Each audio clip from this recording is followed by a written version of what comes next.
جس دن اللہ کے نبی اس دنیا سے رخصت ہوئے اس دن کا حال یہ تھا کہ حضرت عمر فاروق نے تلوار نکال لی اور یہ کہا اگر کسی نے یہ کہہ دیا کہ اللہ کے رسول کا انتقال ہو گیا تو میں اس کی گردن اڑا دوں گا۔ اللہ کے نبی کبھی نہیں مر سکتے ہیں۔ جیسے موسیٰ علیہ السلام اللہ سے ملنے گئے تھے ایسی اللہ کے نبی بھی اللہ سے ملنے گئے ہیں، وہ ضرور لوٹ کر واپس آئیں گے۔ ابو بکر صدیق نے ان کو سمجھایا، ان کے ہاتھ سے تلوار چھینی اور ان کو قرآن کا پیغام سنایا، اے عمر ہوش میں آؤ، جو موت نبی کی اوپر آنے کی وہ آ چکی ہے۔ اللہ تعالیٰ میرے نبی کو ڈبل موت نہیں دے گا، دو موتیں نہیں دے گا، نہیں۔ ما منکم من احد، تم میں سے جو لوگ بھی یعبد محمدن فإن محمدن قد مات، جو یہ جانتا تھا، جو محمد کو رب سمجھتا تھا، جو محمد کی عبادت کرتا تھا، وہ سن لے کہ محمد رسول اللہ بھی اس دنیا میں نہیں رہے۔ جو اللہ کی عبادت کرتا تھا وہ جان لے کہ اللہ حی قیوم ہے، وہ زندہ ہے اور ہمیشہ قائم رہے گا، اس کے اوپر کبھی موت نہیں آئے گی۔ حضرت فاطمہ کا حال یہ تھا اس دن جس دن نبی کا انتقال ہوا، وہ اپنے ابو کے سرہانے بیٹھی ہوئی تھی اور یہ شعر پڑھتی جا رہی تھی، وا کرب ابتا من اجاب ربندا، وا کرب ابتا من جنت الفردوس مأوا، وا کرب ابتا الی جبریل ننا۔ حضرت فاطمہ یہ کہتی جا رہی ہے، ہائے میرے ابو، آپ نے کسی کو کچھ نہیں کہا، آئے میرے ابو آپ اس دنیا سے چلے گئے، آپ کو آپ کے رب نے بلایا اور آپ نے اپنے رب کی دعوت کو قبول کر لیا۔ وا کر بابتا، آئے میرے ابو، ہائے میرے ابو،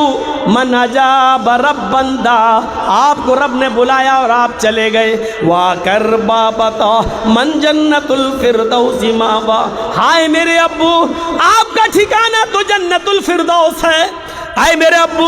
آپ کا ٹھکانہ تو جنت الفردوس ہے۔ وا کر بابتا الی جبریل ننا، آئے میرے ابو اب جبریل کس کے پاس آئیں گے، قرآن کس کے اوپر لائیں گے، اللہ کی کتاب کس پر نازل کریں گے، قرآن کی آیتیں اب کس پر اتریں گی؟ نہیں نہیں اے ابو میں جبریل کو روک دیتی ہوں، میں جبریل کو منع کر دیتی ہوں، آئے جبریل اب قرآن لے کے نہ آنا، آئے جبریل اب قرآن لے کے نہ آنا، اے جبریل اب آیتیں لے کر نہ آنا، اس لیے کہ تو جس کے پاس آیتیں لے کر آتا تھا وہ اب اس دنیا میں نہ رہا۔ اے جبریل اب تم قرآن لے کے نہ آنا کیونکہ صاحب قرآن اب اس دنیا میں نہیں رہا۔ میرے بھائیوں، حضرت فاطمہ کے ان جملوں سے اندازہ لگاؤ کہ ان کے اوپر کیا گزر رہی تھی اللہ کے رسول کے انتقال کے موقع پر۔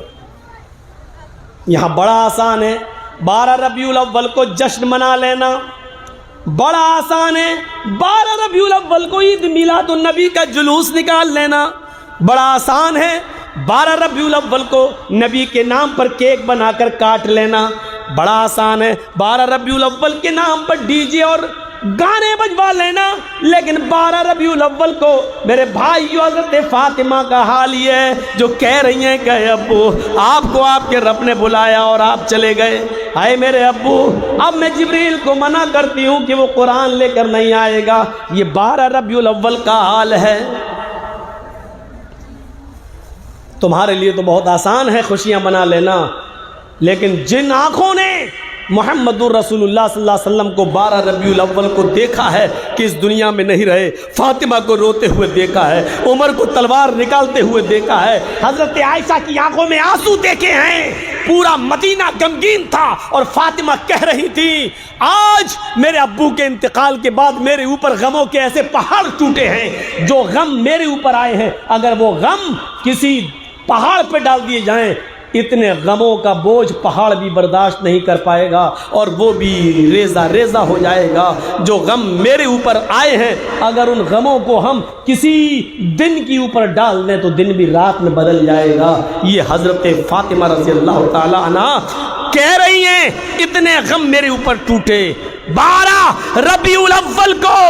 تمہارے کلیجے کیسے خوشیاں منانے پر مجبور ہو جاتے ہیں، تمہارے دل یہ کیسے گوارا کر لیتے ہیں کہ 12 ربیع الاول کو حضرت فاطمہ کے آنسو تمہیں نہیں دکھائی دیتے ہیں، 12 ربیع الاول کو حضرت عمر فاروق کے ہاتھ کی تلوار تمہیں نہیں دکھائی دیتی ہے، 12 ربیع الاول کو میرے بھائیوں حضرت عائشہ کی آنکھوں میں آنسو تمہیں نہیں دکھائی دیتے ہیں، اور تم ڈی جے بجا کر جشن منا لیتے ہو۔ تمہاری عزت، تمہارا احترام یہ کیسے گوارا کر لیتا ہے، تمہارے کلیجے اور تمہارے دل اس کو کیسے برداشت کر لیتے ہیں؟ یہیں سے تو شک ہوتا ہے کہ تمہیں رسول کے انتقال والے دن جشن مناتے ہو، تمہیں رسول کے انتقال کی خوشی ہے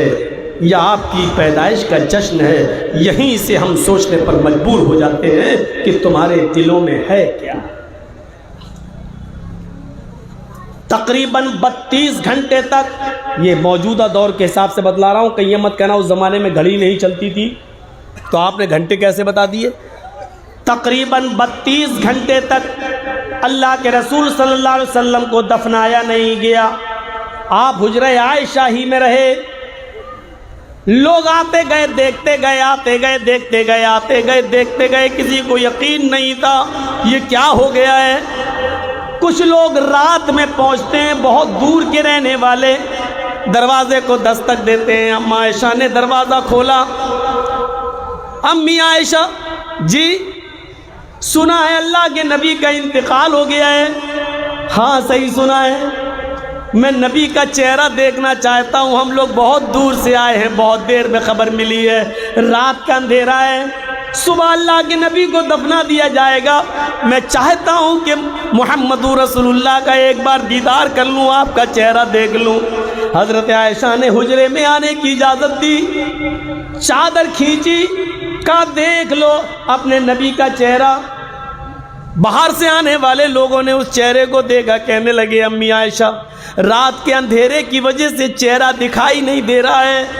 اگر تھوڑی سی روشنی ہو جائے، چراغ جلا دیا جائے تاکہ میں نبی اکرم کے چہرے کو صحیح سے دیکھ سکوں۔